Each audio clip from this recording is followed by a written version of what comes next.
Sí. ¿Listo?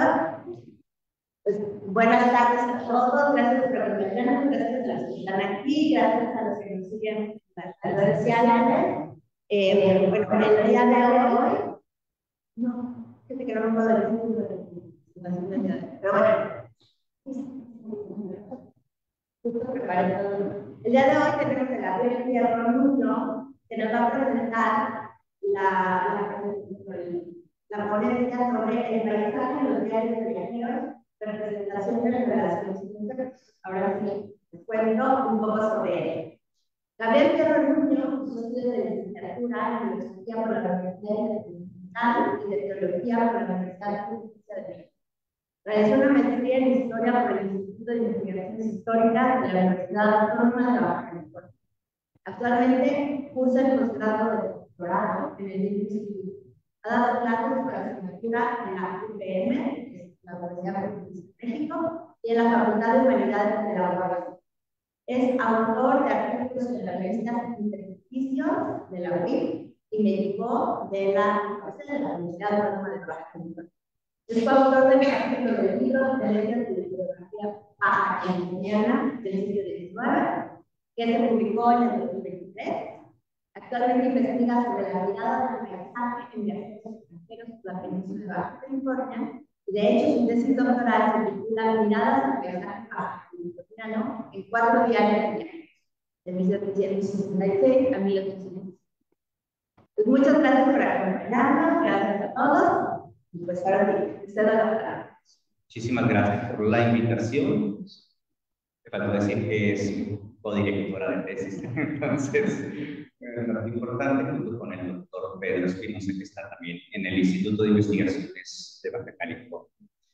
Bueno, hice alguna presentación, sobre todo con vistas a algunas imágenes que me puedan ayudar y pues más algunos extractos de los diarios que utilizo, pero también con palabras claves, palabras guías que más bien me gustaría ir comentando más en una plática más amena.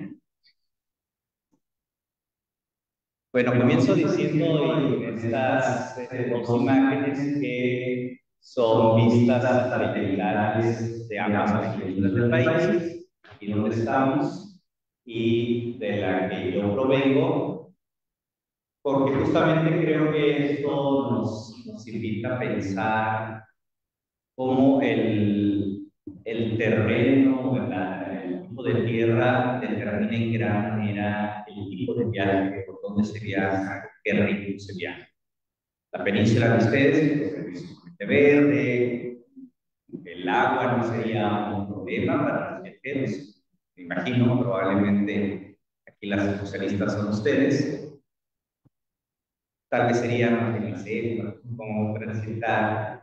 En cambio, en nuestra península, que se ve en la imagen árida, no hay mucha agua. Entonces, esa es una de las claves que a mí me da para el paisaje, que es lo que van a describir mayormente los viajeros por la península de Baja California, pues principalmente van a buscar.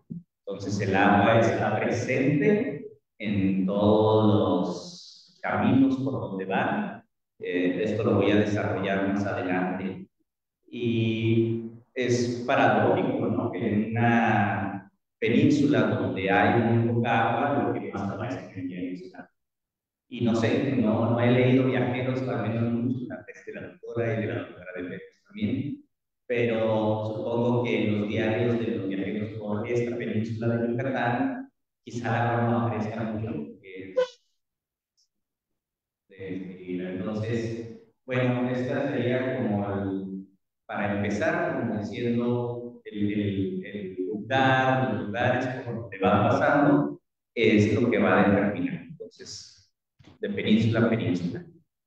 Lo que quiero compartir con ustedes hoy es parte del andamiaje teórico, no todo, pero una parte de este tema que ya mencionaba la doctora Fernanda hace un momento, que tiene como objetivo buscar o tratar de encontrar cuáles serían las continuidades, pero también discontinuidades o disproporciones en la forma de mirar el paisaje.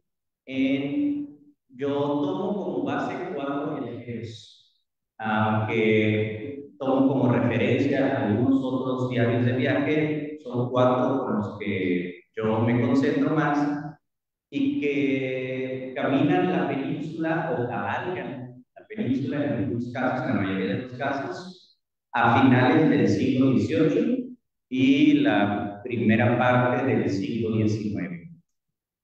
Entonces, lo primero que me gustaría compartir es por qué elegí esta temporalidad, que justamente del primer día y el último día son exactamente 100 años, pero creo que es una temporalidad muy interesante por los cambios que se están dando de este siglo al otro.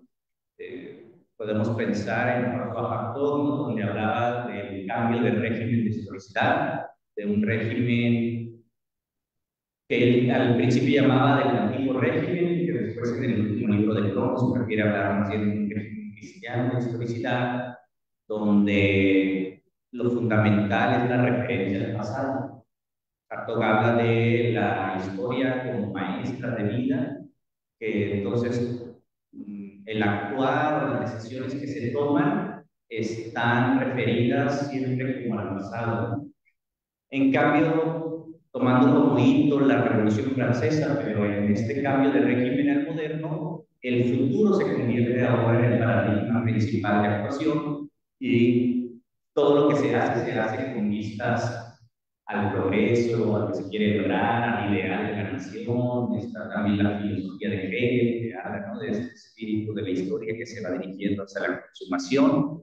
Y también Koselleck habla de este tiempo, se llama un tiempo bisagra, se pasa de una experiencia a otra. En fin, creo que muchas cosas pasan.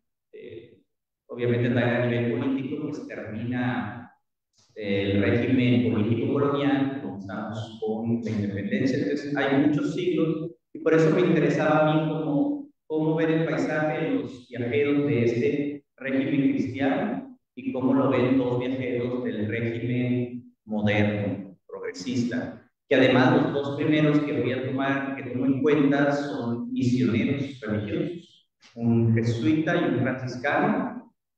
Originalmente quería tomar a 3 para incluir un dominico también, que son los 3 que estuvieron en la península, pero el diario es muy breve, entonces lo tomo como referencia, pero no como un personaje principal. Y después los viajeros estadounidenses que también hacen este recorrido. Justamente los 4 viajeros que yo he tomado en consideración, disculpen lo provisional del mapa, pero que así pero en la ruta de color rojo sale un jesuita de origen, ahora diríamos checo, en su momento bohemio, Wenceslao Link, o Wenceslao, como él se llama originalmente, que sale de una misión de fundación jesuita que se llama, en ese momento se denomina como Misión Frontera, que es San Francisco de Borja.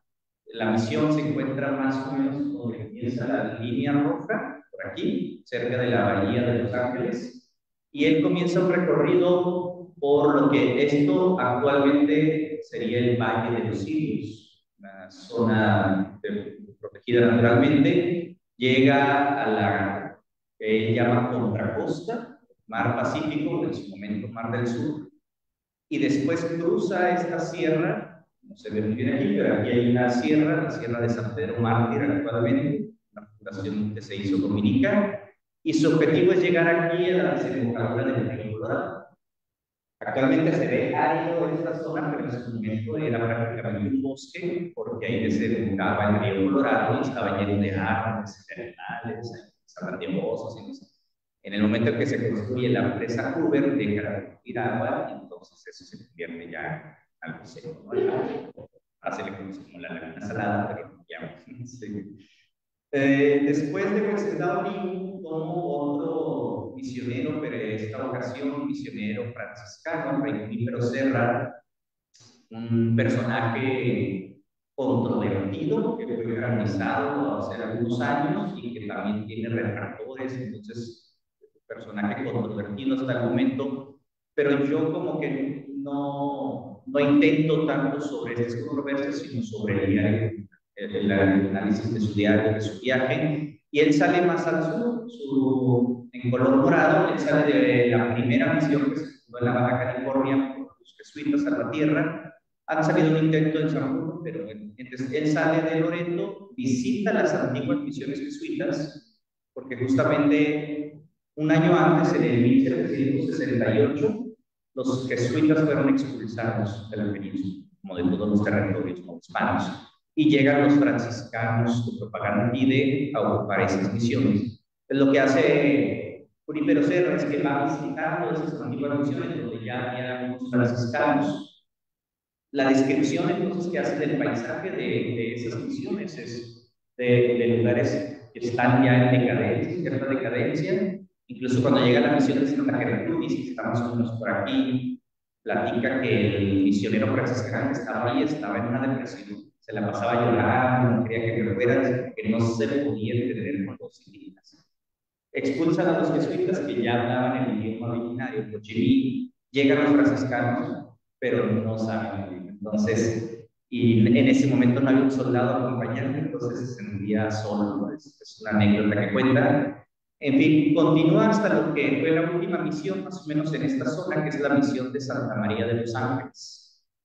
Y de ahí en adelante, en ese entonces se le consideraba la misión frontera, y de ahí cambia su descripción, porque ya no hay misiones y ya no hay diarios. Wenceslao Link había llegado hasta aquí, y Fray Junípero Serra sigue el diario de Wenceslao Link hasta este punto, pero su objetivo era llegar a la misión de San Diego, o fundar la misión en San Diego, que es el puerto de San Diego.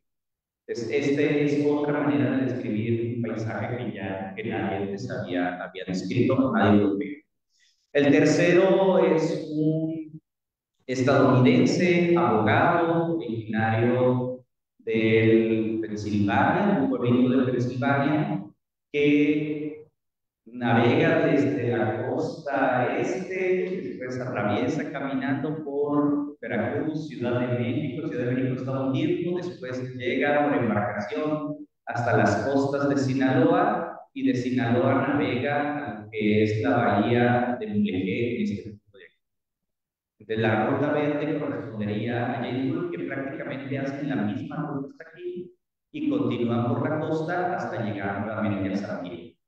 Y el cuarto viajero es William Burkhardt, otro estadounidense, el originario de Filadelfia, que estuvo en el Smithsonian y que después hace un viaje a California, lo contrata la Sociedad Geológica, de hecho le voy a hablar la próxima semana en el Congreso de Viajeros, navega hasta la costa de San José del Cabo y de ahí hace su recorrido en color azul. Es el recorrido más largo, con este pequeño e improvisado mapa. Quería ver cómo cada viajero va ampliando, pues que hay más conocimiento gracias a que va leyendo los viajes o los diarios de los viajeros anteriores.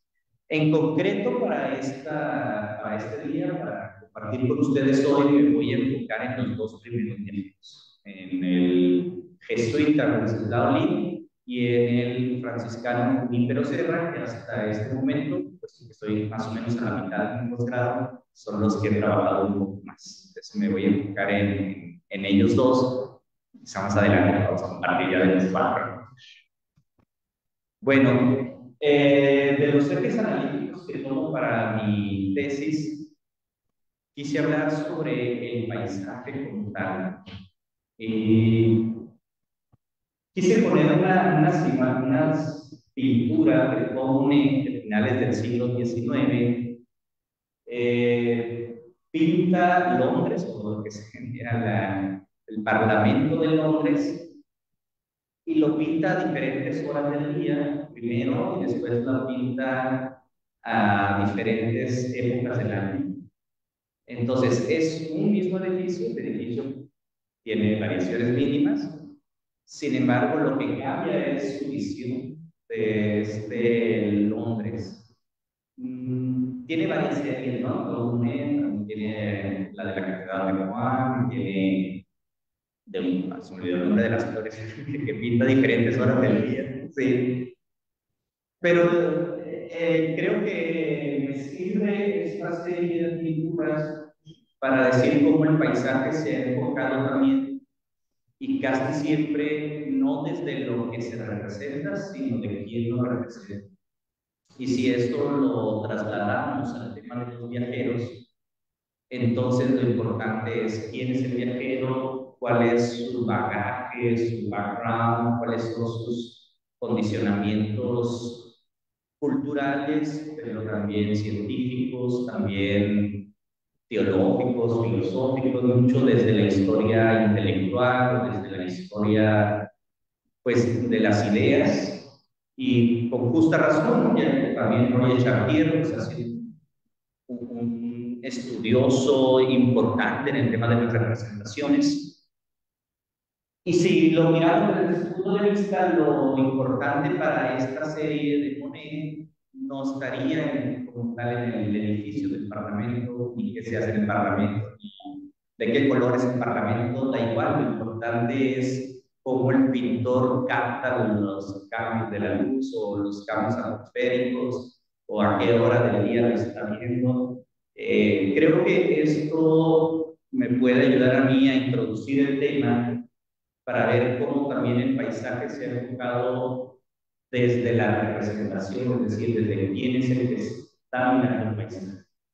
Y de ahí que mi interés fue que además de eso, de no prescindiendo de eso, sino me interesa la representación, pero mi pregunta era, ¿también podemos saber algo de lo que se está representando? ¿También podemos saber algo de la geografía peninsular o de los elementos del paisaje peninsular?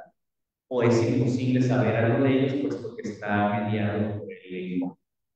Digamos que en una postura demasiado postestructuralista, del giro lingüístico, siguiendo a Heidenreich, pues diríamos que en realidad no se puede saber nada de la realidad como tal, sino lo que podemos saber es cómo el viajero miró ese país. Bueno, el objetivo entonces mío es que además de saber algo de Claude Monet, podamos saber algo, si es posible saber algo acerca del Parlamento Los Niños. Bueno, compartí también algún artículo de historia y paisaje donde vienen algunos elementos a los que haré referencia, pero en general hay un acuerdo en que el concepto de paisaje proviene de la historia del arte y de la historia del arte renacentista y después se va desarrollando poco a poco, puesto que la pintura bizantina o la pintura se enfocaba casi siempre en los personajes. O era Cristo, era María, o era Venus, lo importante era la persona, ¿no? El humano que estaba ahí. En cambio, en el siglo XV, y creo que esa es una pintura representativa de Bellini sobre San Francisco en el desierto, creo que en español le ponen también San Francisco en éxtasis, donde el humano, en este caso Francisco, es un elemento más dentro de un contexto más amplio que ya se puede empezar a llamar paisaje. Es decir, junto con Francisco, pues están las rocas, están los edificios, el castillo, están los animales, hay unas plantas, también unos vegetales, hay unos objetos. Entonces, la pintura poco a poco va cambiando para incluir al humano dentro de un contexto paisajístico. Y entonces, no voy a entrar a la cuestión etimológica, creo que en el artículo, si les interesa, ahí vienen las dos tradiciones, la de las lenguas más germánicas, el mancha, el landscape, y la tradición más de las lenguas romances, como ya el de rey, país o pasaje. Entonces, están las dos, pero lo primero que quería compartir es que proviene no tanto de la historia en sí, sino del arte. Ahí es donde comienzan los paisajistas, donde comienzan a incluir ellos. A finales del siglo XVIII, y un personaje, von Humboldt, que es alguien importante, El paisaje entonces cambia de ser una apreciación artística y finalmente es una apreciación subjetiva, es el sujeto el que está determinando el paisaje. Humboldt lo hace medible el paisaje. Es un cambio hacia la geografía, donde el paisaje ya tiene cuántas letras, se puede medir y se puede dibujar, se puede cartografiar. Este va a ser un cambio que van a asumir y que todavía hasta la fecha hay una idea de que el paisaje a veces está sin humano, ¿no? El paisaje es lo que se puede retratar, lo que se puede, digamos, medir. Decía el artículo este de Historia y Paisaje o de Paisaje Humanista, ¿no? Que era una distinción total entre lo natural y lo cultural. Entonces, las ciencias se dividen entre las ciencias naturales como tal y las ciencias sociales que se van al humano, y hay una disociación entre sociedad y naturaleza, que ahora es algo que se está cuestionando, como también viene en el artículo. Pero bueno, en esta etapa del siglo XIX es lo que se está dando, y entonces se pasa de una historia natural a una historia geológica, surgen las ciencias como tal, por independencia. Hasta que en el siglo XX el paisaje se toma ya por las ciencias sociales, como la antropología, como la geografía, la historia, la economía. El libro de Braudel también obviamente es una gran referencia al paisaje, que es el Mediterráneo, y se va viendo, algunos ejemplos nada más de conferencias, de libros, y prácticamente el paisaje se hace ya omnipresente en muchos de los estudios desde las ciencias sociales. A veces no se define qué es el paisaje, sino se le da ya un concepto sin una cierta reflexión como tal. Y la historia quizá llega al final con esta para asumir el paisaje como uno de sus ejes analíticos, y lo asume como tal el paisaje como para tratar de ver, y se multiplican estos ejemplos. La historiografía también en México pues es influida en gran medida por un geógrafo de la Universidad de Berkeley, en el norte de California, Carl Sauer, donde él acuña este sintagma de paisajes culturales. Entonces, aquí también hay nuevamente un cambio metodológico del paisaje, donde ya hay más interés en cómo los humanos transforman el paisaje. Hay una interacción, ya no una separación.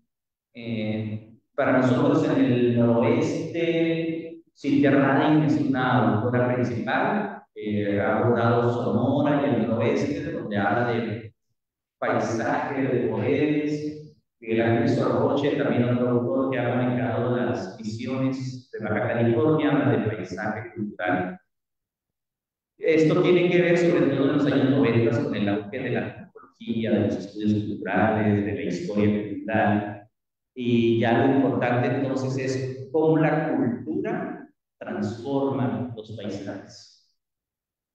Pero desde mi punto de vista, sigue manteniendo esta separación entre lo natural y lo cultural, entre naturaleza y cultura, que viene desde el siglo XIX probablemente, pero que se sigue manteniendo en estos enfoques, aunque la idea es que ahora sí hay una interacción entre ambos. Cynthia Radin, por ejemplo, habla de cómo los indígenas yaquis o los indígenas en el estado de Sonora, los mayos, los seris, transforman la tierra, la labran, tienen una comunicación que se mueven en los espacios que conocen.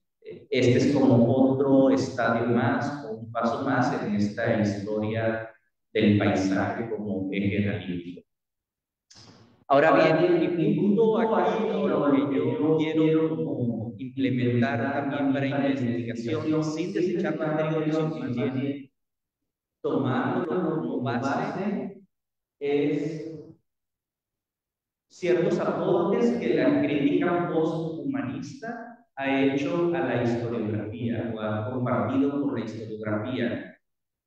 no creo que mi proyecto de tesis sea como tal posthumanista, no llego a no me puedo imbuir tanto con el paisaje como para ver el punto de vista de ellos, pero sí creo que hay ciertos predicamentos en los que vivimos de cambio ecológico, de incluso de amenazas a los ecosistemas, que ya requiere de parte de los trabajos de historia no una respuesta, porque no es imposible, pero sí una contribución a la discusión para entrarle a estos predicamentos de cómo abordar estos temas.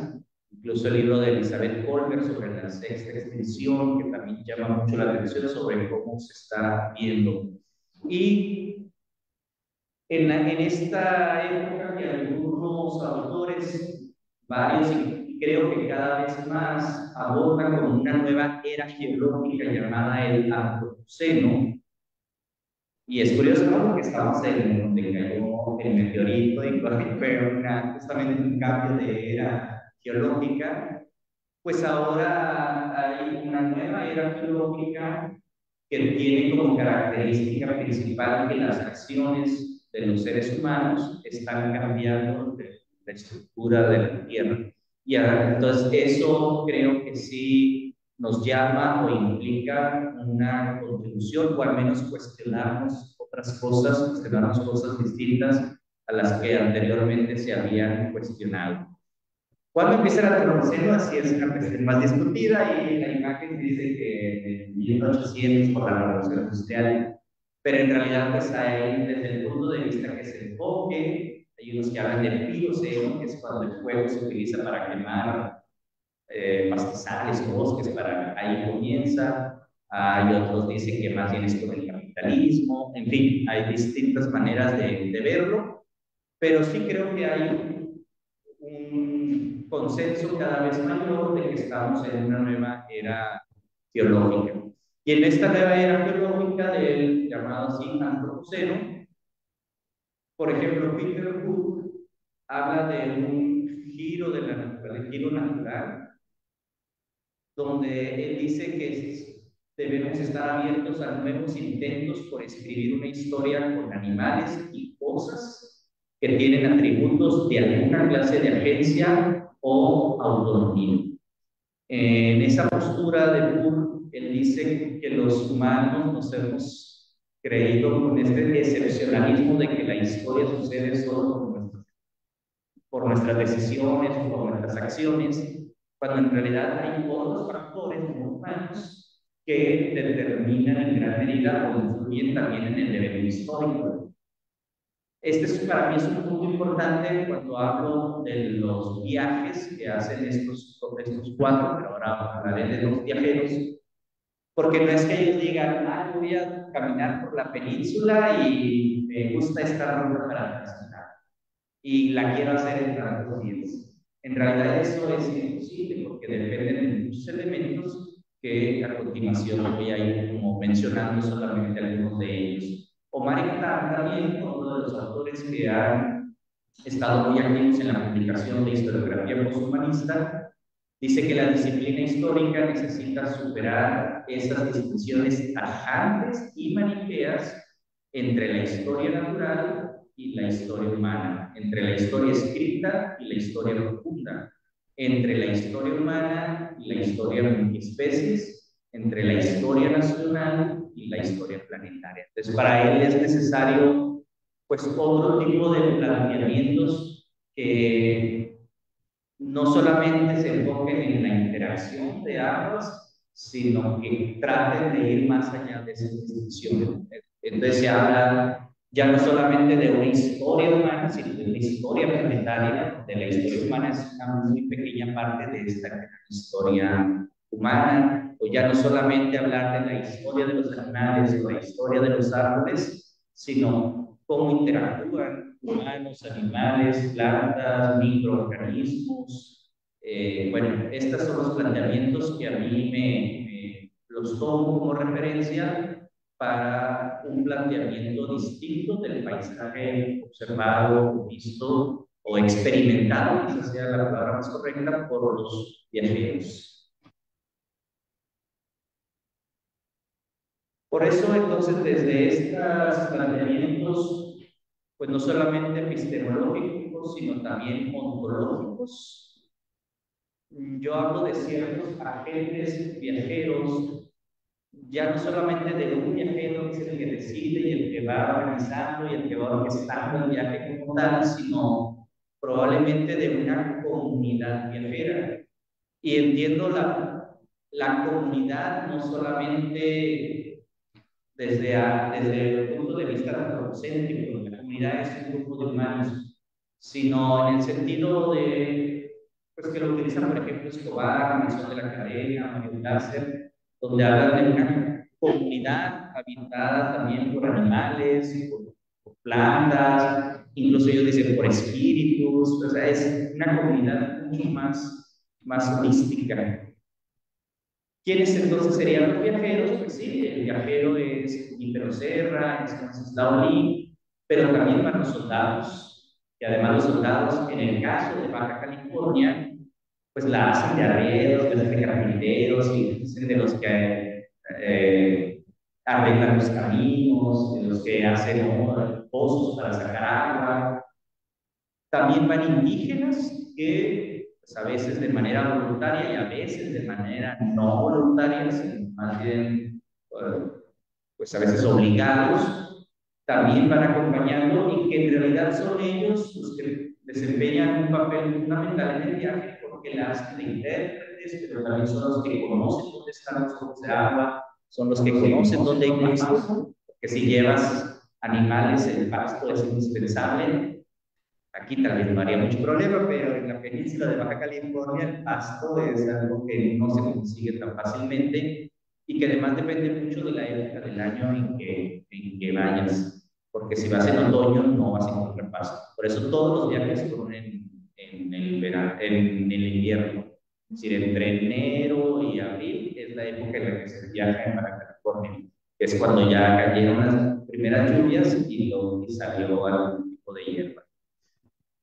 Pero también, bueno, los animales también tienen un papel que no es meramente pasivo, sino es un papel activo en el viaje, sobre todo los animales como las mulas. Caballos no se pueden llevar en el viaje por el tipo de terreno pedregoso.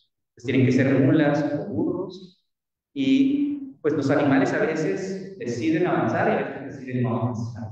O a veces están muy cansados y hay que esperarse 1 o 2 días para que puedan descansar. O a veces se asustan y salen en estampida, entonces hay que ir a buscarlos para traer. De alguna manera los animales también van marcando el ritmo del viaje.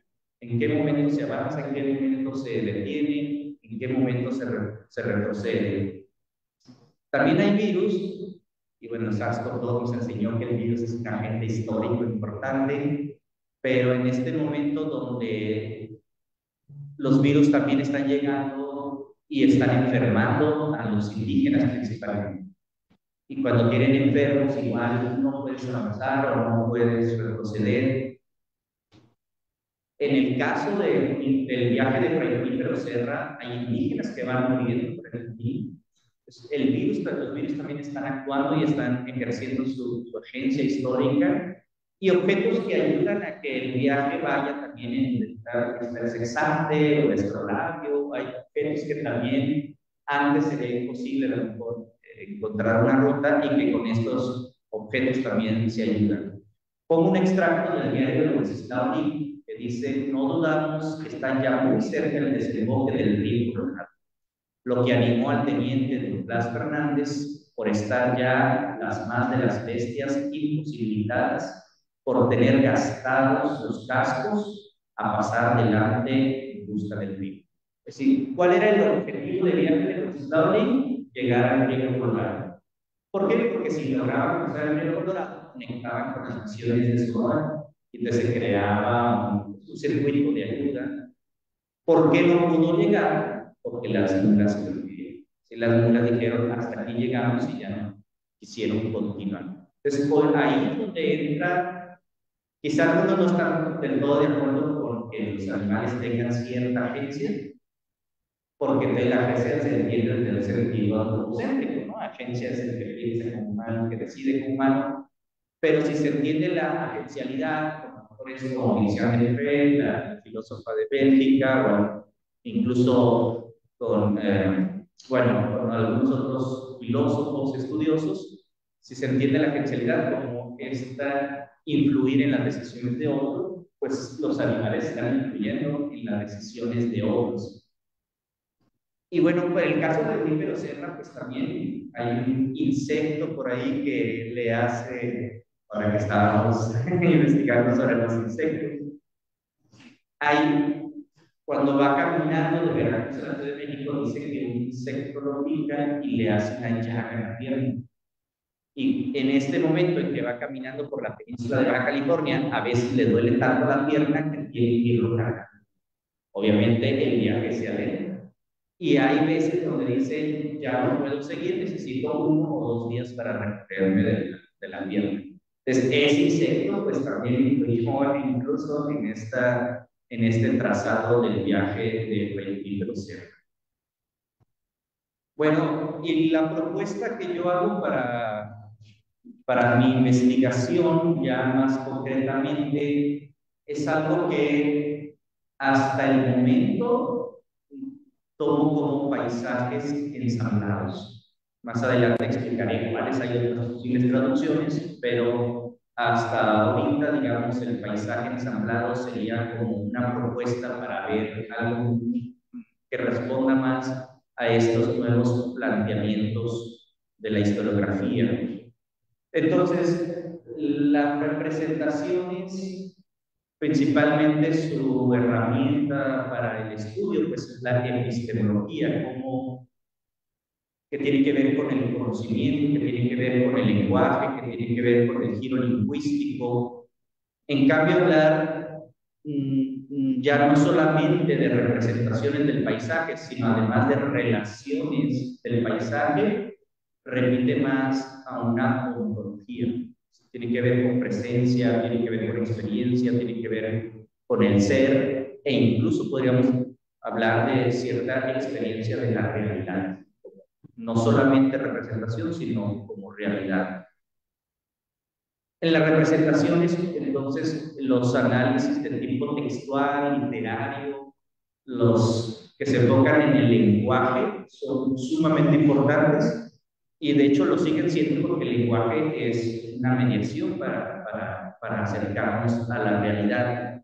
Pero en este otro enfoque que estoy tratando yo de desarrollar, más que el lenguaje, es como la experiencia también de esta comunidad viajera, esta experiencia que vienen ya de atrás, pero también lo que van experimentando y la manera como se van ensamblando, digamos, en estos paisajes por los que van transitando y que van cambiando a lo largo de su camino. Y bueno, las representaciones también, pues muy importante, son la interdisciplinariedad, pero sobre todo con la antropología, con la lingüística, con la sociología, en su momento con la economía, en los estudios de los anales.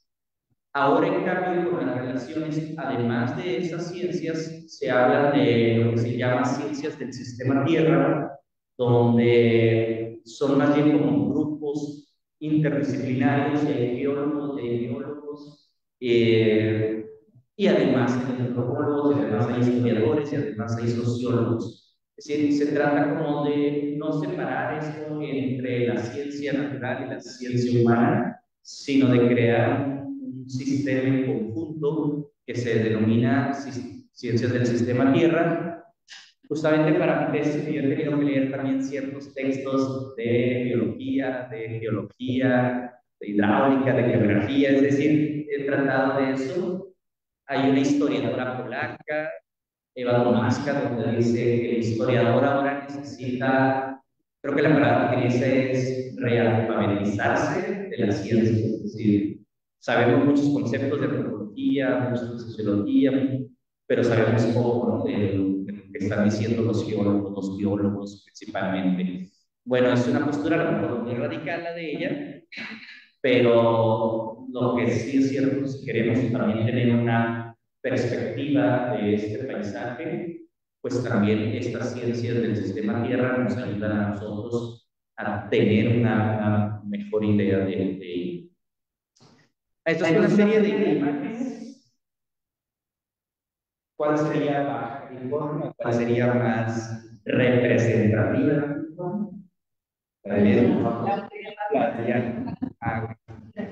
Sí, sí, sí. Y todas son Baja California. Es decir, está la ciudad de Tijuana, que ahora está como en un de edificios hacia arriba, pero también está la Sierra San Pedro Marco, que en el invierno se cubre de nieve. Están los oasis, que fueron fundamentales para la fundación de las misiones, sobre todo de las misiones jesuitas, donde se fundaron misiones en los oasis. Y pues está obviamente el tema de los dos mares que tenemos, el Océano Pacífico, que es un mar helado, profundo, olas grandes, y el mar del Golfo, que es tranquilo, que es calientito, entonces te puedes grabar más a gusto. Este tema, me parece, no sé si el año pasado o hace 2 años aquí en este seminario se habló de la peninsularidad como una representación, y justamente los jesuitas representaron y quisieron proyectar esta imagen del península. Si estamos aislados, tenemos un régimen de excepción, y también está gran parte, en esta ocasión, pues está el Valle de los Cilios, que es la parte media de la península. Entonces, las 5 imágenes, que finalmente una imagen pues, es una representación efímera, no momentánea, las 5 imágenes son del paisajes de la península de Baja California. ¿Cuál quieres proyectar? ¿Cuál quieres describir? Pues eso ya es decisión del que lo está experimentando.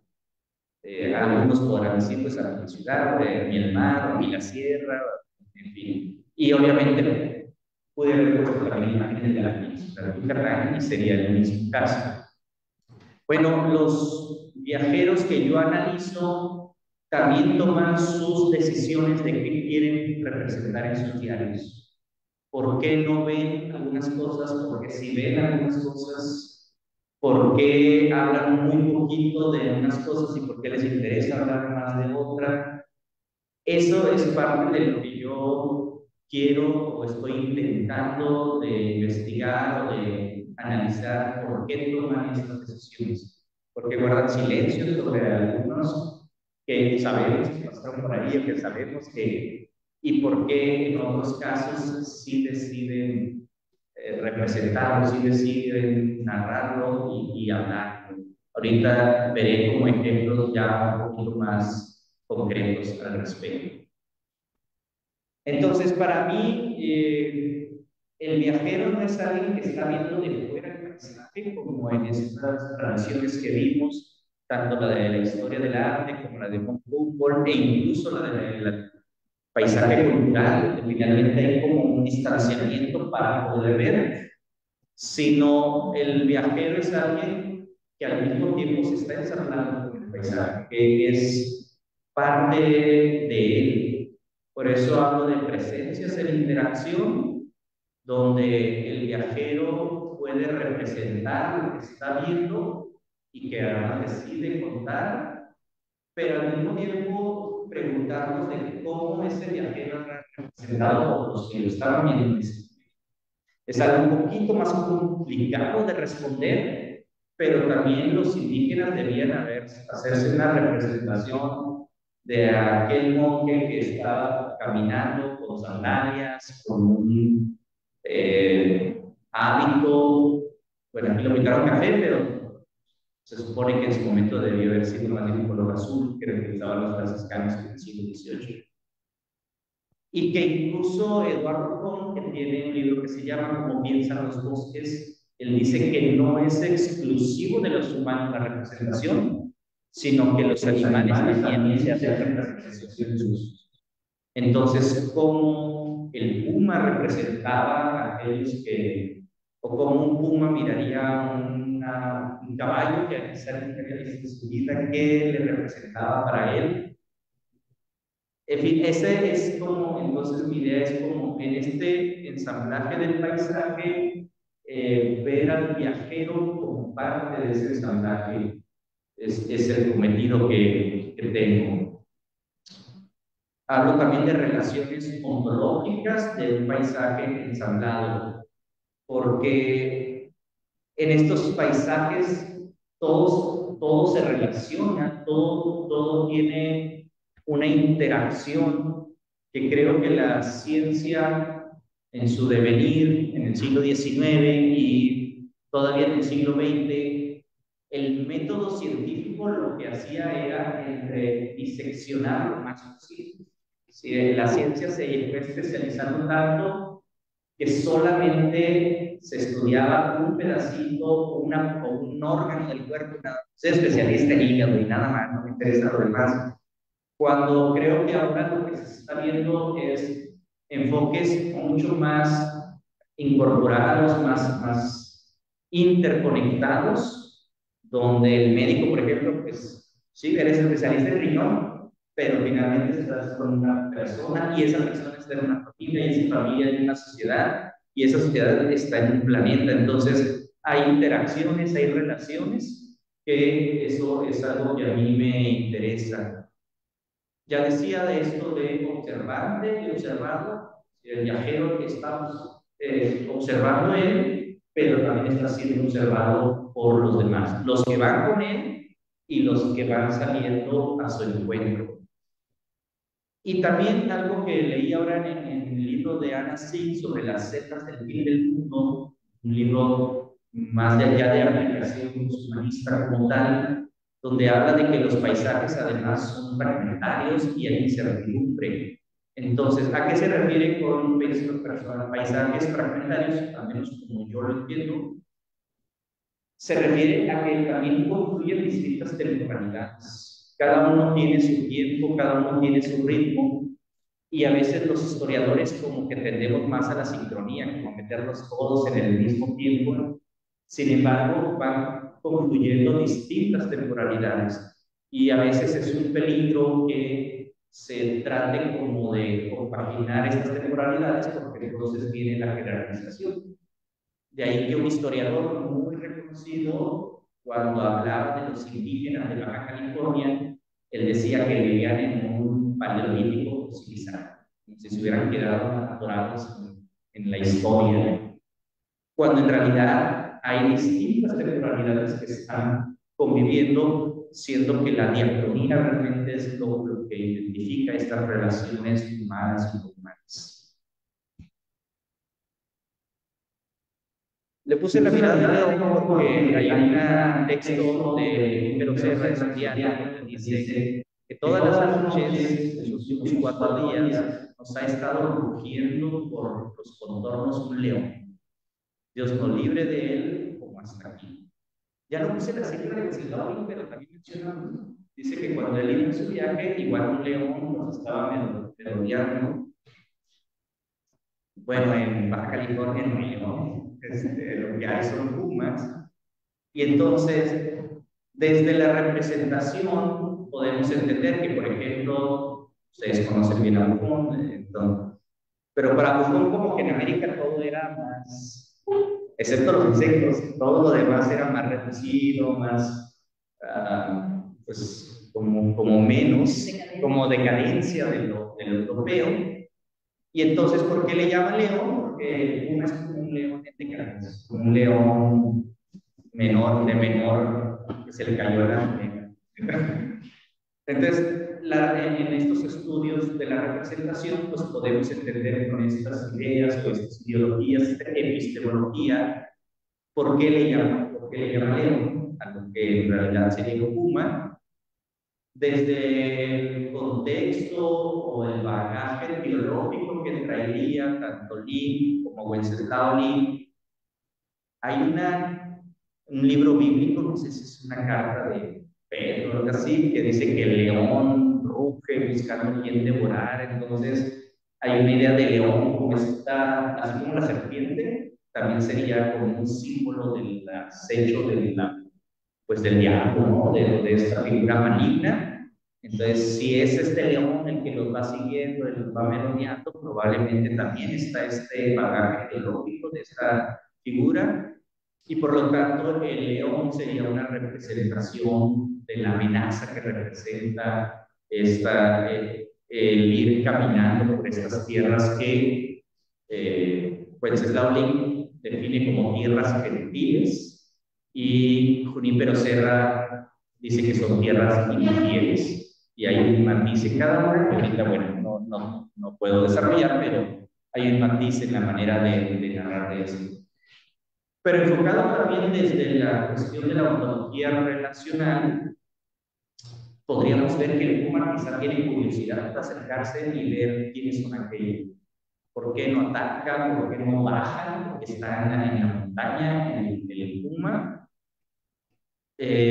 Otra vez remitiendo al libro de Cohn sobre cómo piensan los bosques, él habla de que los animales tienen pensamiento, de que los animales sueñan. Y esto pues no solamente bueno, fue resultado del trabajo etnográfico que hizo con los rumis allá en Ecuador, con los indígenas, y justamente ellos le transmitían estos saberes, ¿no? De cómo los animales también piensan.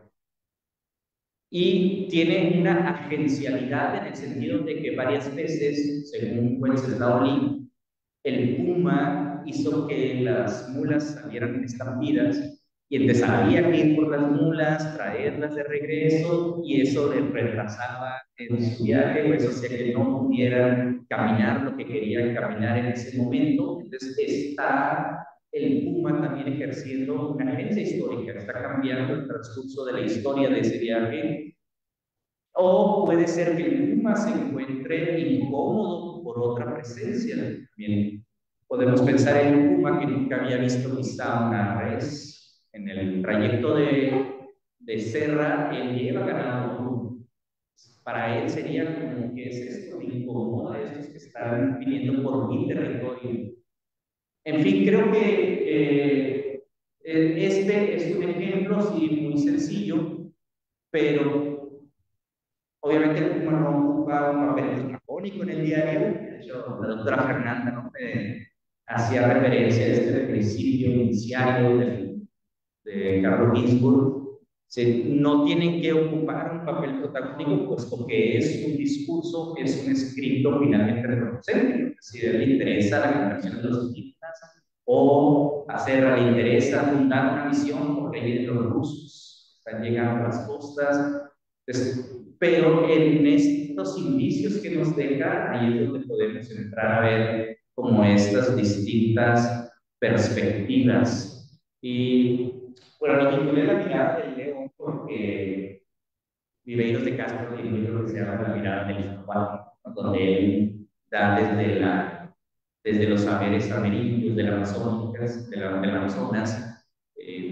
cómo los jaguares miran a los acercándose, va haciendo etnografía con los indígenas amazónicos. Una de las cosas que es muy recurrente, más en el diario de Wenceslao Lee, es que es muy escueto, casi no da calificativos. En ese sentido es como todavía muy heredero de la historia natural, que es más descriptiva, pero no tanto de adjetivos. Pero uno de los adjetivos que sí utiliza mucho es si algo es útil o es inútil. Por ejemplo, si encontraba un aguaje, decía, bueno, este aguaje sí tiene, pero el agua es inútil, porque es algo como que es caliente. Entonces, como que todo lo califica desde esta perspectiva de la utilidad o inutilidad. Y en este párrafo dice a propósito, no se ve aquí otra cosa que cirios, los cuales, por dañosos, son tan inútiles para que hagan que aún los indios, que tanto se abrigan del frío, antes aguantan todo el frío, que se valgan de dichos sitios. Si para él un árbol, si no servía para hacer, no, era un árbol inútil. El cirio es el que está abajo, que es en Cochimí se le conoce como Milapá, pero don Fernando González los encuentra y solamente cuando llueve dan unas florecitas amarillas aquí arriba. Entonces, pues Fernando González se parece un sirio y se van a llamar sirios. Y es un árbol endémico de la península de Baja California, aunque hay algunos en la costa de Sonora, pero es del mismo bioma. Y entonces es como algo recurrente tanto en Serra como en Lima en el siglo XVIII, y todavía en el siglo XIX lo característico es que el sirio no sirve para nada, así que es un inútil. En cambio, leyendo algo de biología, pues encontré cómo hay interacciones de insectos, de pájaros, de microorganismos, de hongos que están en la raíz, y entonces el sirio se vuelve un elemento imprescindible en el equilibrio del paisaje. Y luego el siguiente párrafo es de Fray Junípero Serra y dice, pues desde Santa María, que era la misión frontera, la última de los jesuitas, inclusive hasta aquí, no viden ni siquiera a un solo árbol de picares, ni dulces ni aves, solo tal cual cartón y raro garabullo. Los más son sirios, árbol para todo inútil, hasta para el fuego. Entonces, Serra dice también los cartones igual son inútiles. Aquí lo único que es útil es la picaria, que se puede comer en el verano. Es lo que a nosotros nos sirve de algo. Pues es una visión, obviamente, nuevamente muy antropocéntrica, porque se define la utilidad o inutilidad con vistas a nosotros. Es decir, ¿nos sirve a los humanos o no nos sirve? Nuevamente, hay estudios de la biología, que hablan del carbón, de cómo son indispensables para la captación de agua. Entonces, en estas espinas se logra la brisa, la logra captar el agua y la difunden, y de ahí pueden beber insectos. O incluso cuando llueve o cuando muere un carbón, que se utiliza para que los organismos también se alimenten. En fin, lo que quiero decir aquí, ¿cuál sería la representación? Pues como árboles inútiles. Pero desde la ontología relacional tiene su interacción, tiene su ensamblaje con este paisaje que se está describiendo, y por eso es importante entonces acercarnos a otras. Y como ya lo mencionaba al principio, de manera de introducción, el agua, pues finalmente es algo determinante en el camino, es quien dice por dónde hay que ir. Quizás sea muy difícil, pedregoso y demás, pero el agua es algo indispensable, lo básico, y sin agua pues, no hay viaje, sin agua no hay viaje en este contexto. Justamente el mapa que usé, o al menos una parte del mapa, es de Fernando González, un jesuita que también hizo algunos viajes de exploración antes de Wenceslao, y lo puse porque mira, aquí está aguaje. Entonces, en un mapa de la península de Baja California, yo no sé si en verdad los primeros cartógrafos ponían cenotes, no creo, pero aquí sí era indispensable. Entonces, aquí está una misión que también tiene su aguaje, por eso está ahí fundada la misión en ese momento se llamaba de los Dolores del Norte, después se le cambió a Santa Gertrudis, o la misión de San Ignacio, que también es un oasis que tiene agua. Es decir, el agua es lo fundamental, porque si no, pues prácticamente hay peligro hasta de muerte. Me ha tocado caminar a veces en distancias muy largas y si no encuentras agua, pues ya no tienes cómo regresar.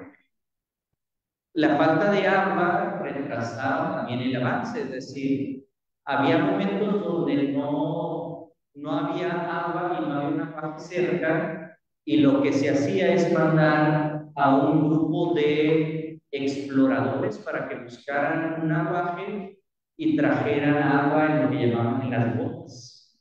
Y solamente cuando ya bebían los animales, los humanos, se podía retomar el camino. Entonces, también el agua va marcando el ritmo o el tiempo de estos viajes.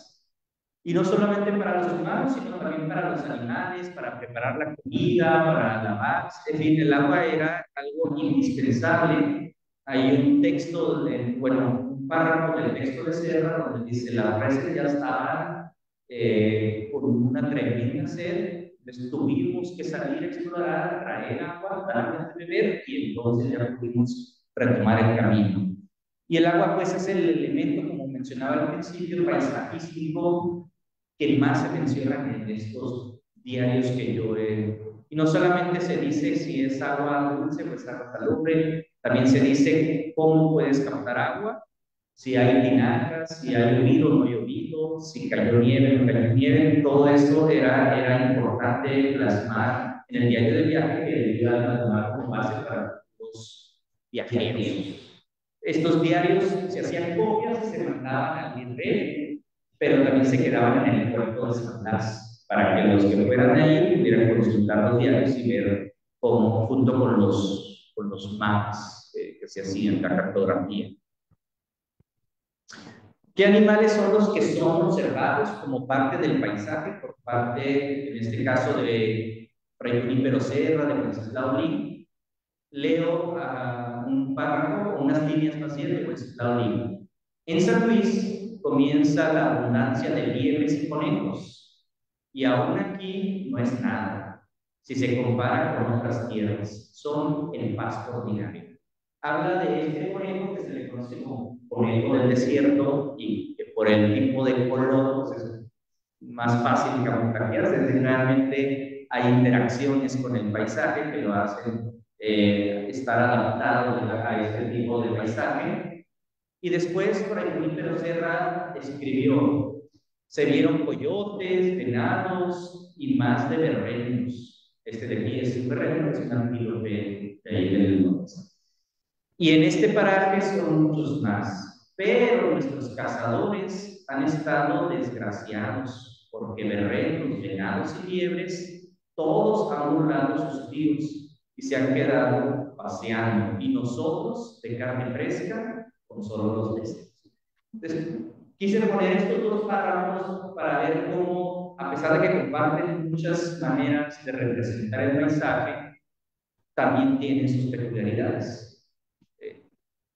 Wenceslao Lin es mucho más escueto, más seco en sus descripciones, era checo, probablemente esa experiencia influye. Y entonces él da una descripción a modo de la historia natural. En cambio, Serra, que es más antiguo en su narración, pues dice: se nos escapamos, nos queríamos comer, pero se nos fueron, eran mucho más rápido que nosotros. Entonces, los animales son vistos siempre con un fin antropocéntrico, nuevamente, es decir, o son para mi curiosidad científica, en el caso del Lin, o son para que nos puedan alimentar, y si no, son animales que ni siquiera los voy a describir. Seguramente vieron otros animales ahí, pero no, por ejemplo, de las aves, Lin le dedica un párrafo diciendo: vi estas aves. En cambio, Serra, no captaron nada. Entonces, dependiendo del interés que tenían, era la que. Bueno, y con respecto a los humanos, a los seres humanos que habitaban esta península de Baja California, ya decía que Wenceslao Lin les llama indios, y a veces distingue entre indios amigos e indios hostiles o enemigos. Los indios amigos son los que nos ayudan y nos dicen dónde están los salvajes, y los enemigos pues, son los que nos dan gritos y alaridos. Pero Serra utiliza una categoría más que no utiliza Lin, que es la de infieles. Me parece que su experiencia en Mallorca, donde estuvieron también los musulmanes gobernando, pues también implica o tiene que ver con esta manera de representarlos. Pero podemos ver perspectivas desde la agencia de esos mismos indígenas que son representados en el paisaje baja californiano. Son los que deciden acompañar, pero también deciden ya no acompañar. Si algo es constante en el diario de Wenceslao Lin, es que huyen. Llevábamos a los indígenas y nos dejaron en la noche. O sea, ellos deciden hasta dónde quieren acompañarnos y hasta dónde deciden ya regresar. Entonces, ahí es donde están ejerciendo como su voluntad, su decisión. También en el diario del Estado hay una toponimia Cochimí, donde los lugares son designados con el nombre de ellos. En el Cochimí, los lugares mucho tienen que ver con Cala, que significa agua. Es casi todos los lugares tienen que ver con agua que corre, agua de Cristo, agua grande, agua pequeña, y es la manera también de hacerse presente en el diario. Hay sobre todo, también hombres, pero sobre todo mujeres que se presentan desnudos ante ellos y que ellos les quieren dar ropa y les dicen, no, así me concedo yo. Es una resistencia también o una manera de decir, tomo mi decisión de cómo me presento con mi cuerpo. Y sobre todo en el diario, creo, de Serra, los indígenas siempre están en las montañas observando, pero no bajan porque a ellos les interesa ir a las montañas. Entonces, desde la montaña, con todo lo que significa, ahorita voy a hablar algo de ellos. Bueno, este es un párrafo del diario de la Universidad. Un poco antes de llegar, vieron los del pie una gruesa ranchería de gentiles que, amedrentada de vernos, se huyó para la sierra. Eso escribe por ese lado. Los indígenas en los diarios, en ambos, siempre están en las montañas. O sea, raramente cuando quieren interactuar es cuando bajan a verlos, pero siempre están en las montañas. Y se reescribió. A poco de llegados, nos estuvo asomando desde un cerrito cercano, porción de gentiles. Y luego vimos que, quedándose lo demás a la mira, se vino uno solo para nosotros. Bueno, ambos concuerdan en esto, que es lo diferente, que Lin habla de sierra, siempre habla de sierra, no menciona cerros. En cambio, Serra nunca dice sierra, siempre dice cerros. ¿Por qué? Bueno, probablemente por la experiencia que tienen en los lugares donde vienen. Ahorita voy a poner una diapositiva al respecto. Y luego este texto de Serra donde habla de cómo alguien no quiso comer hasta que no bailaba. Dice, ya en fin se explicó diciendo que él era el bailador de aquella tierra y que nada podía comer sin bailarlo primero. Que si queríamos se lo pusiésemos en el suelo y que se lo dejásemos bailar y después comer. Dímosle todas las licencias y comenzó la función de bailar y cantar en contorno de las ofrendas. Solía en el ínterin venir algún soldado ya con un pedacito de tortilla o azúcar o carne y queriéndoselo poner en la boca siempre se resistió con la seña de que lo pusiesen en el montón para bailar. No podía comer algo si no estaba bailando. Y aunque lo querían obligar a comer, yo primero, pues el baile también tiene un sentido de agencia, de resistencia, y que hay incluso quien lo ha interpretado como una especie de purificación. Si ustedes me están trayendo comida que no es la que yo tomo, no es venado, no es de res, o comían mucho sobre todo lo que le llamaban mezcales, un tipo de agave, los tatemaban, y era la comida más ordinaria de ellos. Tal vez aquí está haciendo una especie de purificación para poder consumir algo que le están trayendo los extraños. O sea, para él, ellos eran los extranjeros que estaban llegando a su tierra. Ya es. Lin y Serra, dos representaciones del paisaje californiano. Como ya mencionaba, para Lin, los parajes, que son lugares donde posiblemente se pudiera fundar una misión, o eran útiles o eran inútiles. Por ejemplo, esto escribe: este paraje, cuando haya de fundar aquí misión, puede no ser inútil por tener el arroyo en sus orillas, algunas tierras fáciles al cultivo, bien que son de poca extensión. Entonces, si había agua pero no había tierra, pues era inútil. O si había tierra pero el agua no estaba ahí, estaba muy lejos, también era inútil. En cambio, Serra, creo que con esta influencia ya un poco del romanticismo de esta época, habla más bien de parajes hermosos o feos. Es ya una apreciación estética, y escribió: es paraje hermoso, bello, llano de tierra toda buena, y en su orilla junto a los cerros que son muy altos. Frondosean con mucha arboleda por las orillas de un árbol. Todo lo que tiene árboles para hacer es hermoso. O todo lo que está verde es hermoso, y lo que no, lo que está a él se le hace daño, pues finalmente no es hermoso. Y ya termino con este ejemplo de las montañas. Lee dice con respecto a las montañas: desde aquí se ve una sierra poblada por todas partes, en sus cimas y faldas de árboles, y entre otros no conocidos de nosotros se ve un árbol que en la otra banda dice táscate, y que recuerda en todo al ciprés. Entonces, para Lee, la sierra es hermosa. Le gustó mucho esta sierra de San Pedro.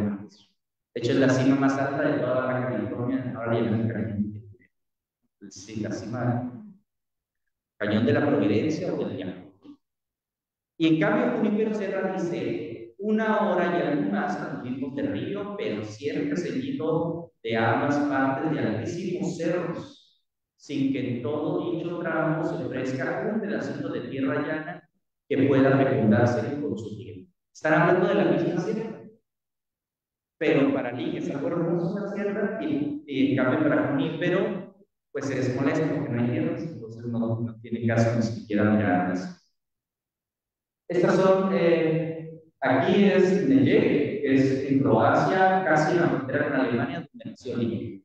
Pues es una sierra, hay nieve, hay pinos, hay cipreses, y este es donde hizo su noviciado, donde estudió con jesuitas, donde hay cipreses, donde hay sierra.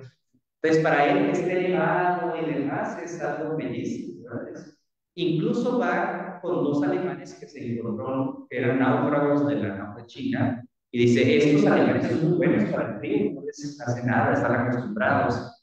En cambio, el mallorquín de Junípero Serra, que nace en Petra, donde hay solamente algunos cerros, y que estudia en Palma, en la capital de Mallorca, donde solamente hay algunos cerritos, pues entonces la sierra para él es algo que no vale la pena.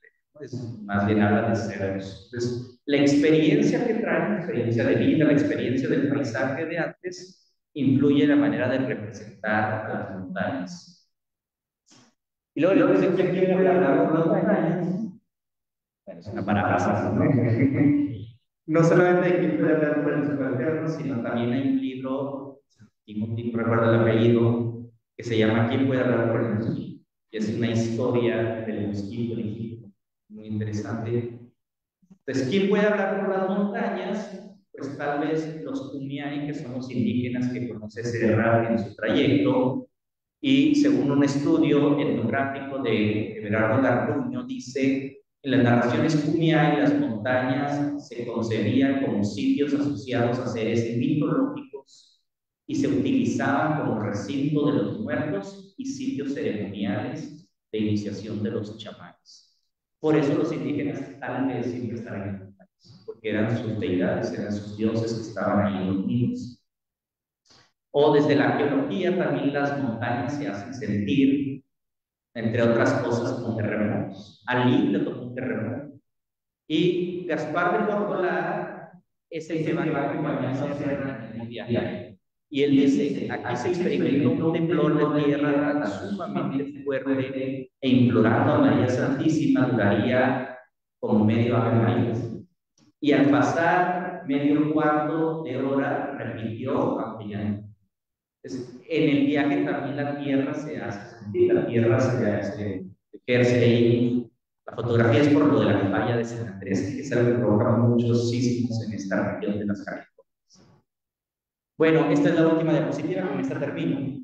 Después de todo esto de representaciones y relaciones, los conceptos que hasta este momento tomo como guía para mi investigación es la de viajero, pero entendido no como alguien que va haciendo un viaje solo, sino como el viajero como parte de una comunidad viajera, en ese sentido de Escobar, que menciona la ontología relacional como una comunidad donde están interactuando distintos seres humanos y no humanos.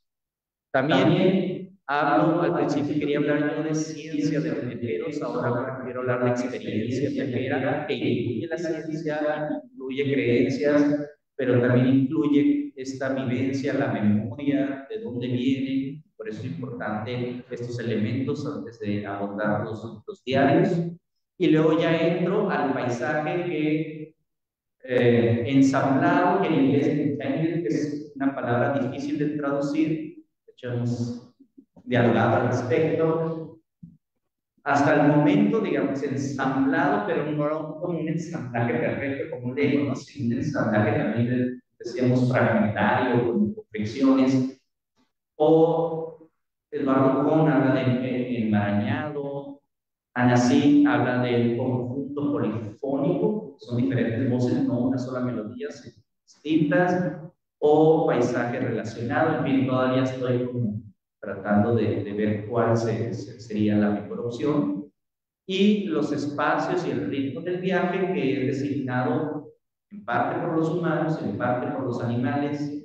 También los objetos marcan el ritmo, el agua, como ya lo vimos, el clima, a veces la lluvia no nos deja salir, a veces la nieve no nos deja salir, a veces el viento también les cambia la ruta, y la tierra con sus movimientos, con las rocas y demás, son los conceptos. Pues muchas gracias por la invitación.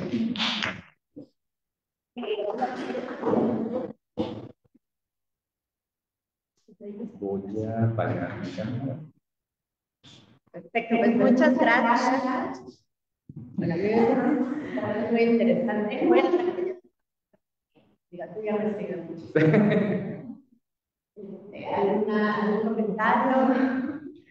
Muchas preguntas, como siempre, antes de cada vez que tengo mi presentación. Es un tema fascinante.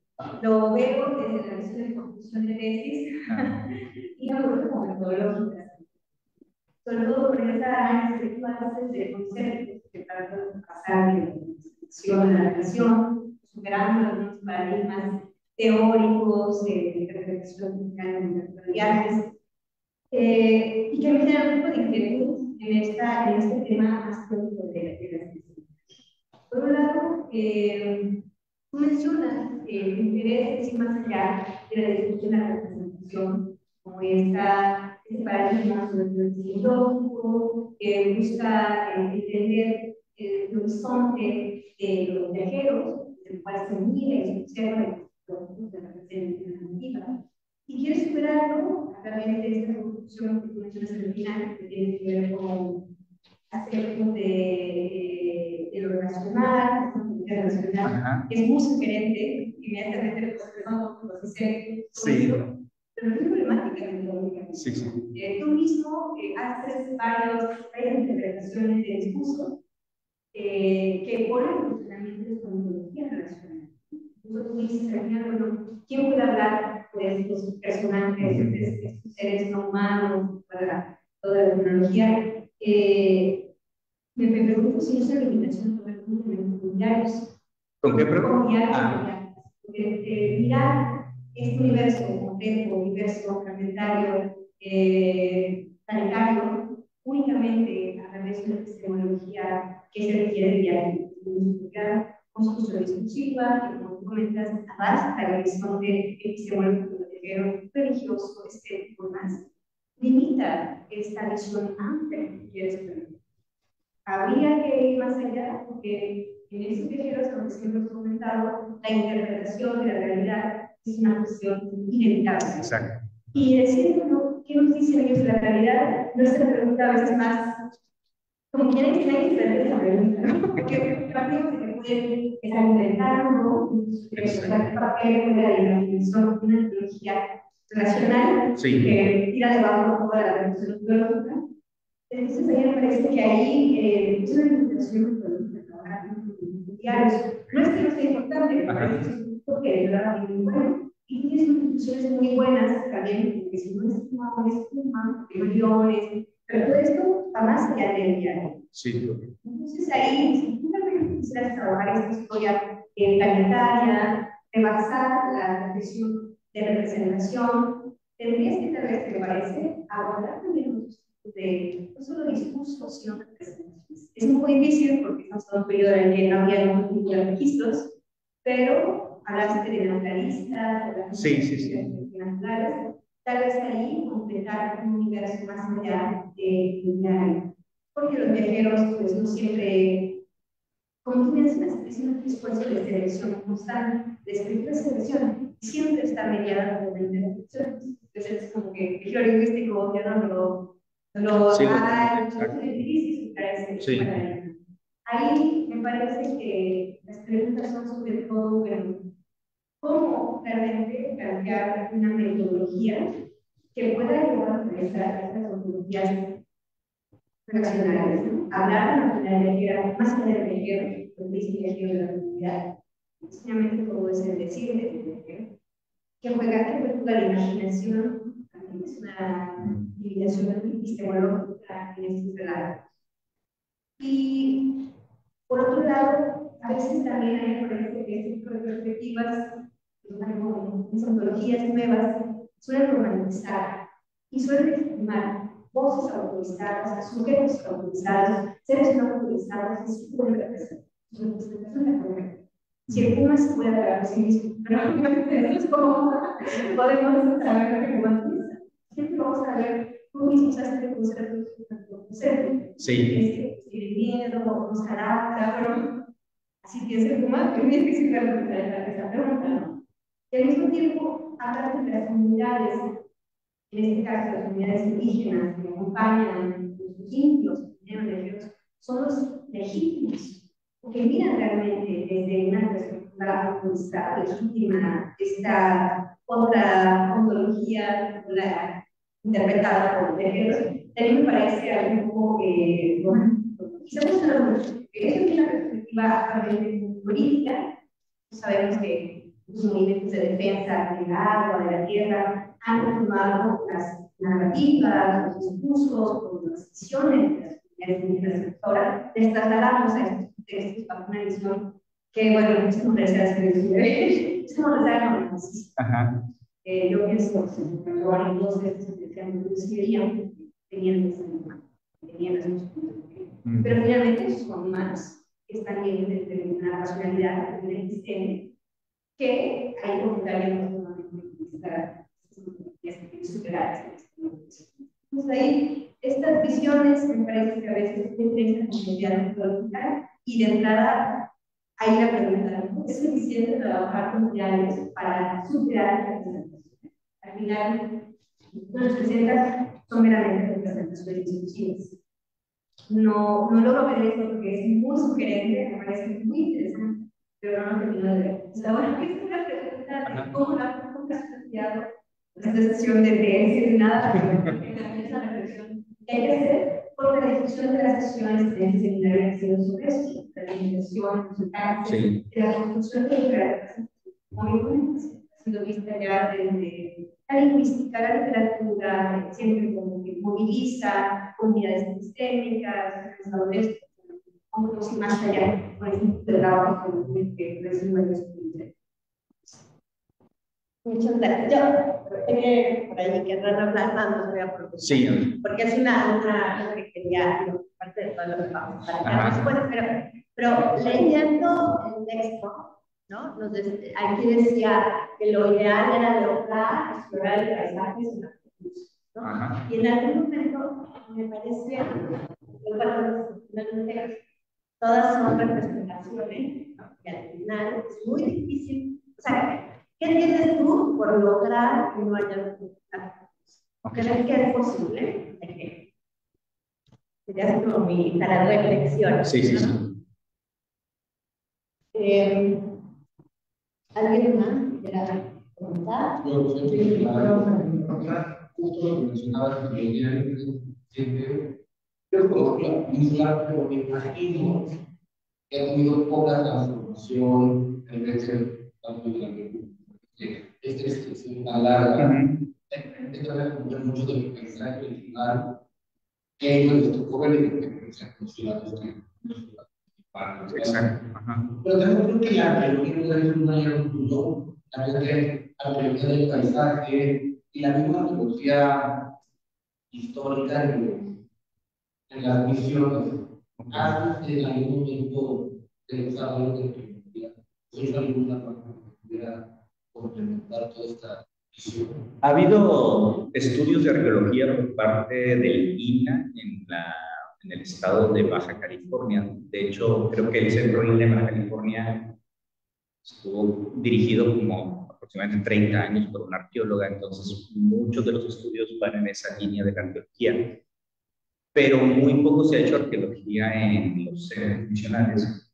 Generalmente la arqueología se ha hecho sobre vestigios que dejaron los indígenas del siglo XVIII, XIX, por ejemplo, de los llamados concheros, para saber qué comían, qué tipo de moluscos podían consumir y demás. O en Baja California Sur ha habido sobre el tipo de entierro. Pero propiamente en las misiones como tal ha habido muy poco trabajo de investigación arqueológica, más bien lo que se ha hecho son trabajos de conservación arquitectónica. Entonces, para que no se caiga la cúpula, así como ese tipo de, o los vestigios que quedan de adobe o su recubrimiento para que no se, pero no hay realmente, si se busca, no hay mucho que pueda la arqueología, y de hecho creo que sería como una ciencia muy importante justamente para ver este tipo de lo que sí se sabe, por ejemplo, cuando se ha hecho arqueología forense con ciertos restos de humanos, es por el tipo, por ejemplo, de oídos, se sabe que pusieron. Entonces, como que este tipo de cosas, y este que buceaban se complementa con lo que dicen los viajeros sobre que les regalaban mucho. Entonces, iban por el camino, entonces como que voy a retomar también. Ajá, justamente, es que yo no utilizaría la palabra superación, o sea, si la ontología relacional con la superación, sino más bien yo diría que es como un complemento. Es decir, yo no me alejo de la representación porque, como bien dice, pues finalmente la escritura es eso, es una, ya al escribir ya estás interpretando. Y ya el elegir un tipo de lenguaje. Y además, por ejemplo, en el caso de Laoli, que es bohemio y que después tuvo que aprender español y que después tuvo que aprender cochimí.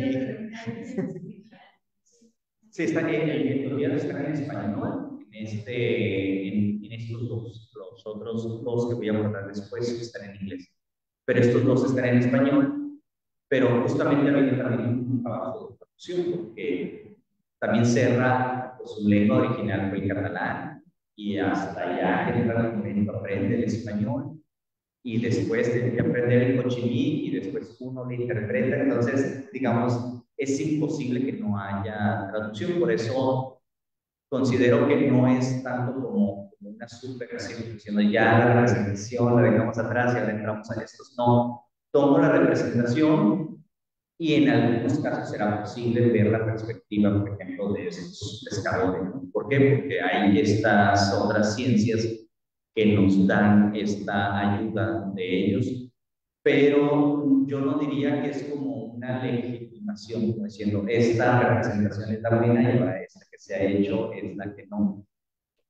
Y que concuerdo en que a veces sí se ha ido a ese extremo. O sea, es un peligro real, o más bien un peligro, un riesgo, todo que sí es real, como decir, estos son los colonizadores, estos son de estos, y entonces la verdadera es la de esos otros que vivían aquí, y que además de mi punto de vista también es como un anacronismo cuando se quiere utilizar de los indígenas actuales, los indígenas como si no hubiera habido también una...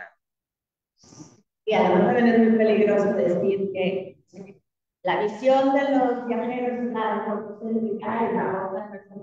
Claro, exacto, sí, sí, sí.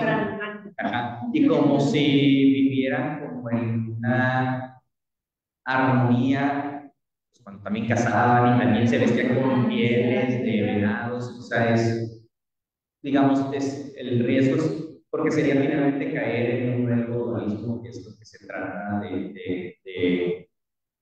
de no caer en un extremo dualismo. Entonces el dualismo sería ese, ¿no? Como el conocimiento occidental es antropocéntrico, es explotador, es esto, y del otro lado tenemos el que es como una postura muy hippie, ¿no? No sé, como muy armónica con todos, pero no, entre ellos había conflictos, entre ellos también había guerras, entre ellos usaban armas, también cazaban, también, entonces, más bien mi idea va más como retomando así como en una polifonía, es decir, escuchar otras voces, pero no hay una jerarquía de voces, no, más bien es como poner, esta es la voz de ellos, y en muchos casos no será posible, o sea, no tenemos manera de ver la perspectiva del otro.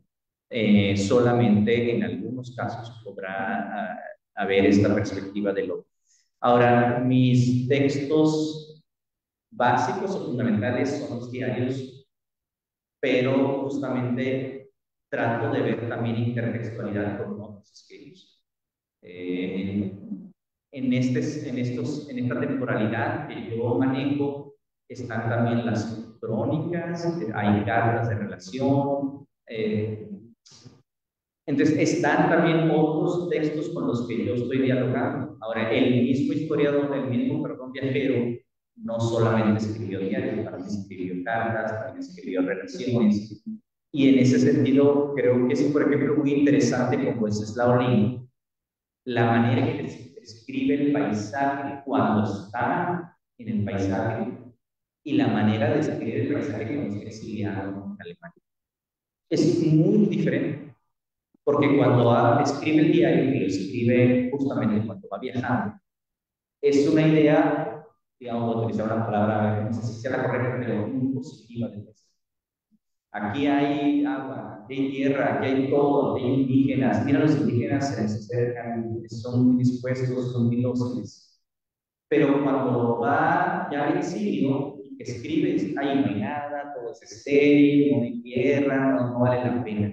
¿Sí?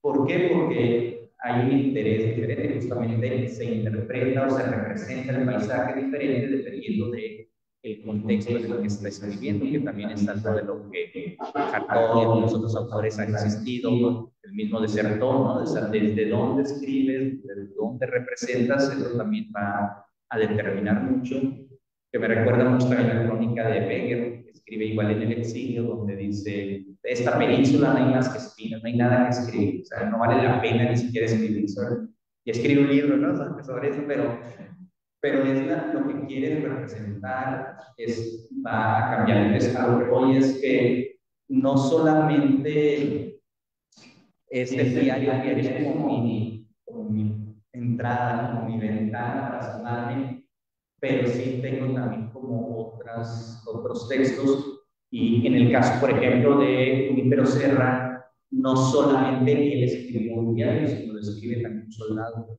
Y entonces estoy tratando, justamente es un capítulo con el que estoy trabajando ahora, hacer como estos cruces con el soldado, y luego hay otras expediciones por mar que también, entonces, cómo hacer estos cruces, creo que son los que me permiten no solamente quedarme con el texto. En ese sentido, no es un trabajo exegético que solamente trabaje sobre el texto, sino es un trabajo más de intertextualidad con otros textos.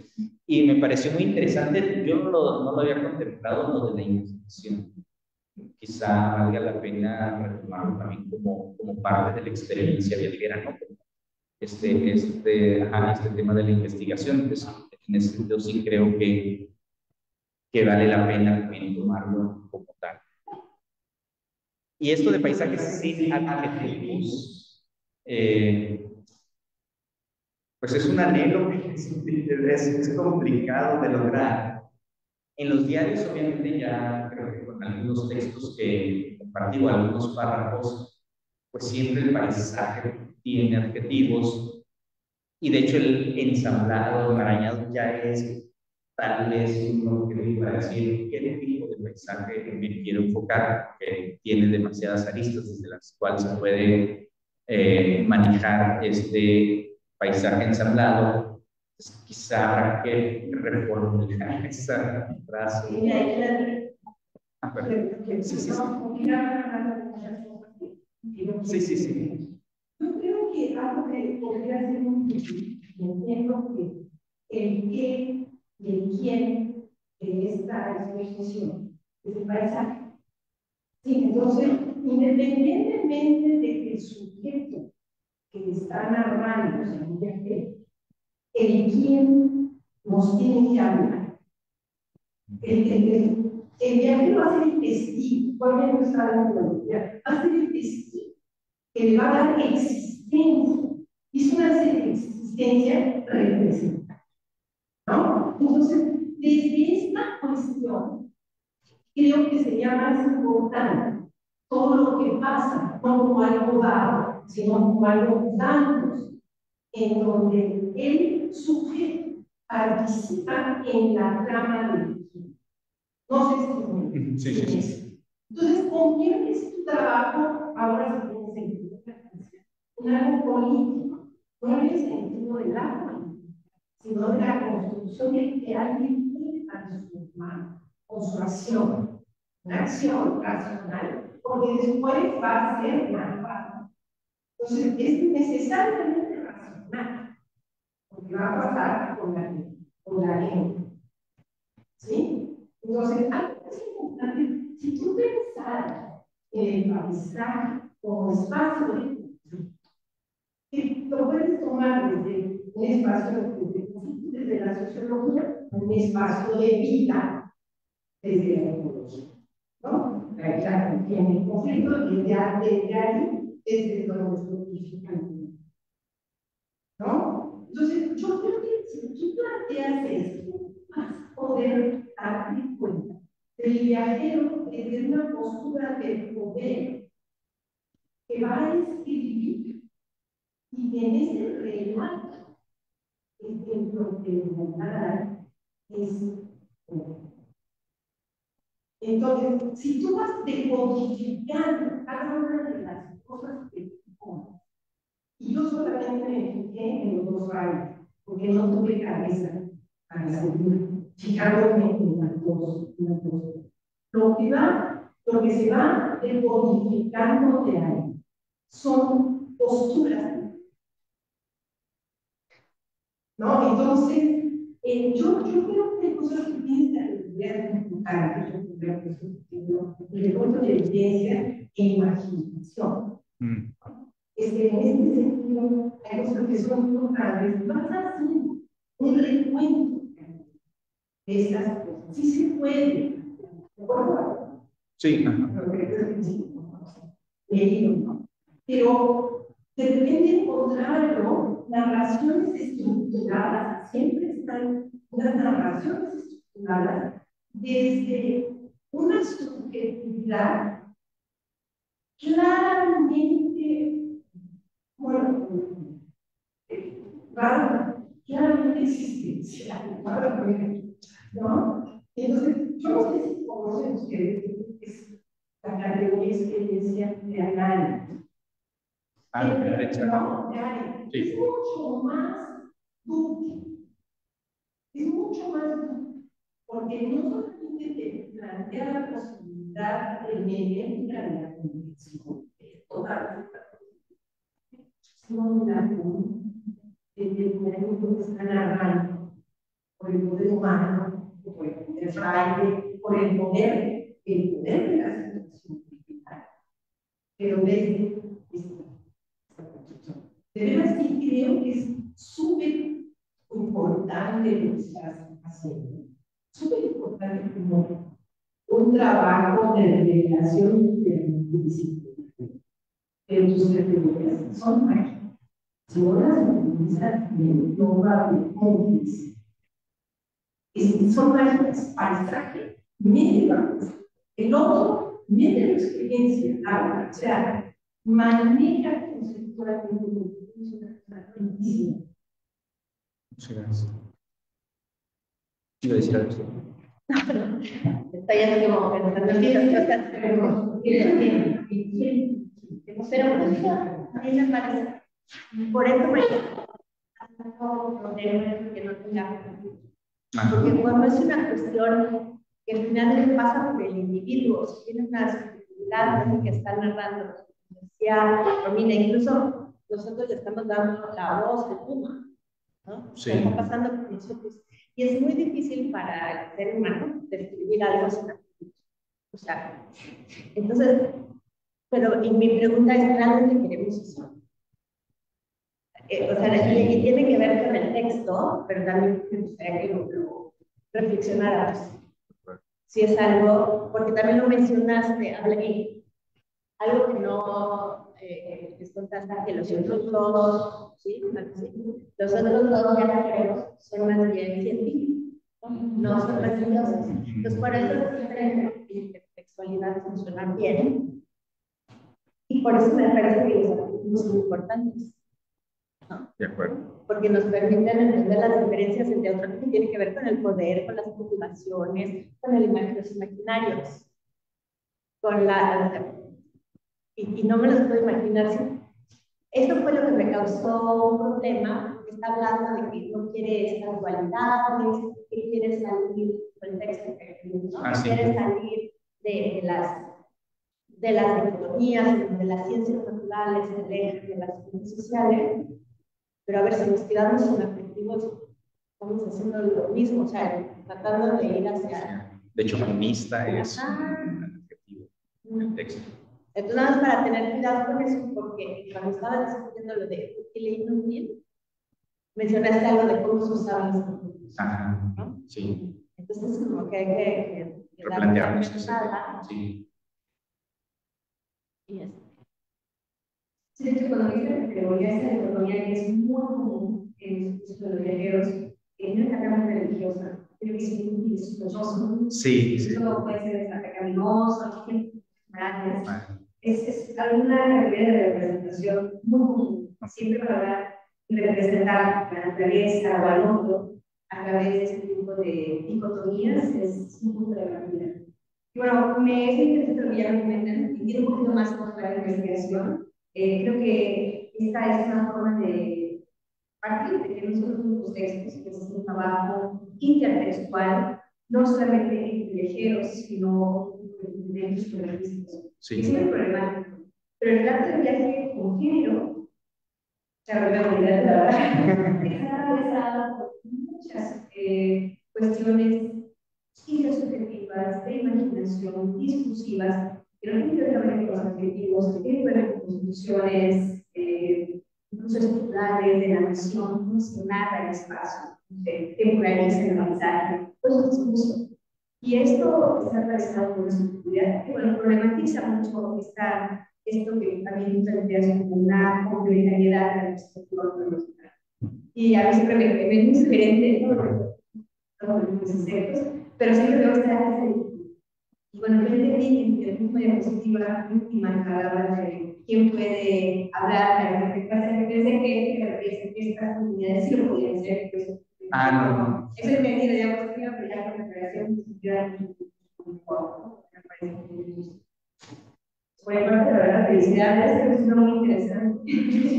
Ahora que... Sí, es algo que todavía nos estamos construyendo, están asesorando, entonces como es algo que está construyendo y exacto, todo está como en el proceso y justamente lo que decía la doctora Fernanda, el objetivo final no es como hacer el análisis de cada uno, sino ver cómo los misioneros católicos describían o representaban el paisaje y después cómo dos viajeros, que además son protestantes, describen, por ejemplo, el tema de las misiones, ¿no? O sea, eso es muy interesante porque los religiosos ven las misiones de una forma y en cambio los otros dos, uno es un abogado y otro es un teólogo, pero de una tradición protestante fuerte, episcopaliana uno y el otro no sé bien qué iglesia, pero sí protestante, y ven de otra manera el paisaje. Entonces, como que el objetivo principal es ver estos en conjunto, ¿no? Ponerlos a dialogar. Sí. Ya, voy a poner solamente correcto. Que tiene mandatos diferentes cuando salen. Sí, claro. Porque habrá que ver el mandato. Sí. Ajá. Sí, incluso los dos religiosos también difieren mucho, porque el jesuita tenía cierto régimen en Baja California, nada más, tenía un régimen de excepcionalidad donde ellos definían todas las decisiones políticas. Entonces, ellos decidían qué explorar, ellos decidían a dónde, ellos decidían dónde fundar una nación, ellos conseguían sus propios recursos con el Fondo Piadoso de las Californias para ganar. En cambio, cuando expulsan a los jesuitas y ya está la dinastía de los Borbones, manda un administrador de los Borbones, que él es el que decide los viajes a Roma, no el misionero. El misionero es un ayudante del soldado. Entonces cambia totalmente, ¿no? Ahí. Y cuando viene entonces, por ejemplo, William Carr, viene contratado por una empresa de California. Pero de verdad, decir cuál es el objetivo. El objetivo es cómo hay una discontinuidad, o que cambia en la manera de representar o de narrar el paisaje de unos misioneros católicos en el siglo XVIII. Exacto, a estos otros dos viajeros. Entonces, digamos, es un resultado, es un objetivo que solamente tengo una hipótesis, pero finalmente esa hipótesis seguramente va a cambiar cuando ya tenga el análisis de los 4 viajeros que tengo en consideración. ¿Perdón? Mi hipótesis es que se pasó de un paisaje que está ya provisto por Dios, es decir, está ahí porque Dios quiere que lo evangelicemos, a un paisaje que está ahí para que lo trabajemos, para que lo producemos, para que le sacamos los recursos, para que sacamos. Ajá. Sí.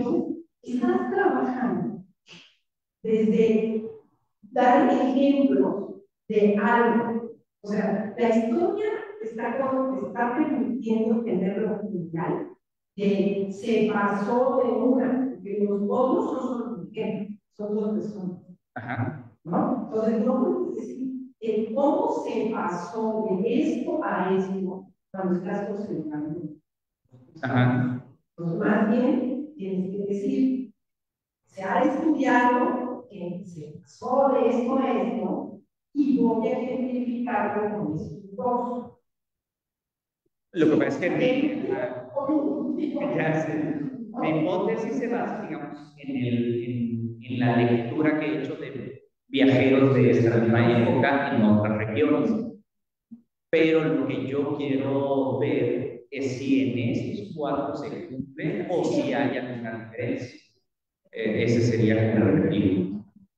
Pero sí, como que la hipótesis parte del estado de la cuestión que realiza. Bueno, pero una intuición que has compartido, Gabriel, es que pero si empezamos, ¿no? Sí. Que él decía que lo religioso, o sea, a pesar de que uno sea religioso y científicos, es un tiempo en el que todavía no hay una separación absoluta, ¿no? Entonces, ven los científicos o los comienzos de esta científica en lo religioso, con algunos vicios de los científicos, mientras que nosotros también queda una mentalidad religiosa. O sea, que no se puede. Sí, que lo que tenemos que estar bien claros que estamos y que en México hay una especificidad, pues, es lo que se llama la subsunción, justamente. No, y que querían, estos que son estadounidenses, vienen bajando, ¿no? Sí. O sea, tienen un objetivo. Exacto, de hecho, algo frecuente en William Carr, que es el que más he trabajado, más que el sucede, pero él en su diario repite, no sé si 3 o 4 veces, que la gente que habita Baja California está pidiendo anexarse a Estados Unidos. O sea, que es algo que la gente también. Es político que hace. Exacto, ajá. Entonces, hay como interés y de hecho, cuando presenté el proyecto apenas como la investigación. Mi propuesta era que los viajeros religiosos tenían una visión más teológica, y en cambio los otros tenían una visión más científica. Pero poco a poco como que puse en entredicho eso, porque de alguna manera los religiosos también tienen su ciencia, o traen la ciencia natural esotérica, o una ciencia ptolomea, pero finalmente es ciencia, y porque los otros dos siguen observando el paisaje también con categorías religiosas. Entonces, como que he ido modificando también esa manera de enfocarlo para no ser tan tajante y decir, estos serán biólogos y estos serán científicos. Pues, y por eso la importancia de la categoría está en lo que mencionaste los conceptos, pero hoy no la mencionaste, que la de frontera. Sí, es algo que también está ahí como... exacto, y cómo para uno representa la frontera. Es que para los religiosos la frontera no es normal, la frontera es de donde salen. En cambio, para los otros dos, frontera la manejan al menos ya desde dos enfoques. Uno dice, la frontera es como a donde se dirige, ya cambió, pero también la frontera, por primera vez se la aborda, o al menos en los guerreros, el borde, ¿sí? La línea. Y hay un sentimiento, por ejemplo, James Bull sí dice, por fin ya crucé el border y ya nuevamente acogido bajo los brazos del Dios Santo, así lo dice el Taliban. Entonces, en el imaginario, o sea, en la representación, esa línea que se trazó en el 48, para ellos sí está representando como, ahora ya me siento seguro. Entonces, hay una evolución de cómo ellos, o sea, es decir, frontera yo no lo utilizo como término analítico, sino como concepto histórico, cómo ellos hablaban, o cómo ellos entendían la frontera. Desde ahora, del lado de todo esto, interesante que me resulta. Estábamos hablando de absolutos. Sí, también. Estamos en vida. Bien, van a ver la vida. Sí. También concepto de vida. La frontera es todos los estados y las tienes religiosos a eso. Cierto. A que hay. ¿No? Sí, correcto. Sí. ¿Qué te aporta la investigación? Ya que te puedes decir de investigación más amplia, que esto fue un pequeño reporte de investigación. ¿Qué te aporta esta perspectiva complementaria que hace una revisión de representación para observar estos paisajes diferenciados que tú intuyes existen entre un interior religioso y un interior más moderno, incluso científico, sí, que aportan esa vez ¿por qué utilizar esta complementaria? Bueno, atendiendo justamente al tema de la política y tal vez enfocándolo desde las ontologías políticas, lo que me aporta es que estos otros seres no humanos que están siendo representados principalmente en los diarios, pero también en otros textos, como hemos visto, el derecho que tienen a la vida. En estas ontologías políticas, creo que en las ontologías del sur está más desarrollado porque ellos hablan de los derechos de los seres ríos, los derechos de los seres mar, de los derechos de las montañas, y no solamente entonces vistos como recurso natural, como algo que tengo derecho a que me sirva, a que me ayude. De hecho, hay un teólogo, Leonardo Boff, me dice, ya no hay que hablar de recursos naturales, dice, mejor como dicen los indígenas de Brasil, él habla de las bondades de la naturaleza. Pero creo que el poderle dar, no voz, pero quizá o al menos incipientemente una perspectiva a estos otros seres, sí cambia nuestra manera, o al menos yo personalmente, cambia mi manera de ver, de respetar a otros físicos, de respetar otros seres y, no sé, incluso en mi casa, mi mamá se acaba siempre el insecticida para todo, y ahora no, pero creo que entonces tiene una, lo hablo de experiencia propia, ¿no? Pero sí creo que tiene una influencia ética al, al intentar por lo menos ver la perspectiva de otros seres y del derecho que tienen justamente a vivir y a ensamblarse y a vivir en su espacio, porque pues como que siempre el discurso más moderno es como que en el afán del desarrollo, en el afán del progreso, que es un ideal de futuro, pues lo que sea conocido de recursos no tiene derecho, no tiene, sino que simplemente está para nuestro servicio, para nuestro uso, para nuestra comodidad. Y creo que ahora con así es algo que está pidiendo mucho, ¿no? Como, ¿cuál es la...? O sea, hay una categoría que nosotros también nos piden como la revolución social o algo así. Bueno, a nivel, creo, de pensamiento, pues sería esa o la principal consecuencia que creo que puede contribuir y puede ayudar. Pues muy bien, pues creo que quedan más cosas, qué bueno, esperaba la sesión, yo personalmente muchísimos comentarios. No, muchísimas gracias. Riqueza. Y bueno, gracias a todos los que nos están viendo en las redes, para ustedes y para ellos. Les recuerdo que la próxima sesión es el 8 de abril y va a estar Blanca Solares, secretaria del PIN, de la UNAM, hablando del imaginario, historia, teorías y aplicaciones. Y mira, justamente qué relevante que pensemos en eso, ¿no? Los imaginarios. No voy a ver nada más, pero los invito a todos a que nos acompañen. Entonces, muchas gracias. Gracias a todos. Muchas gracias.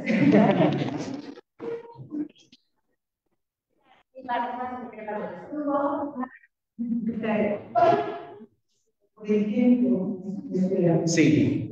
cuando uno ve los cómics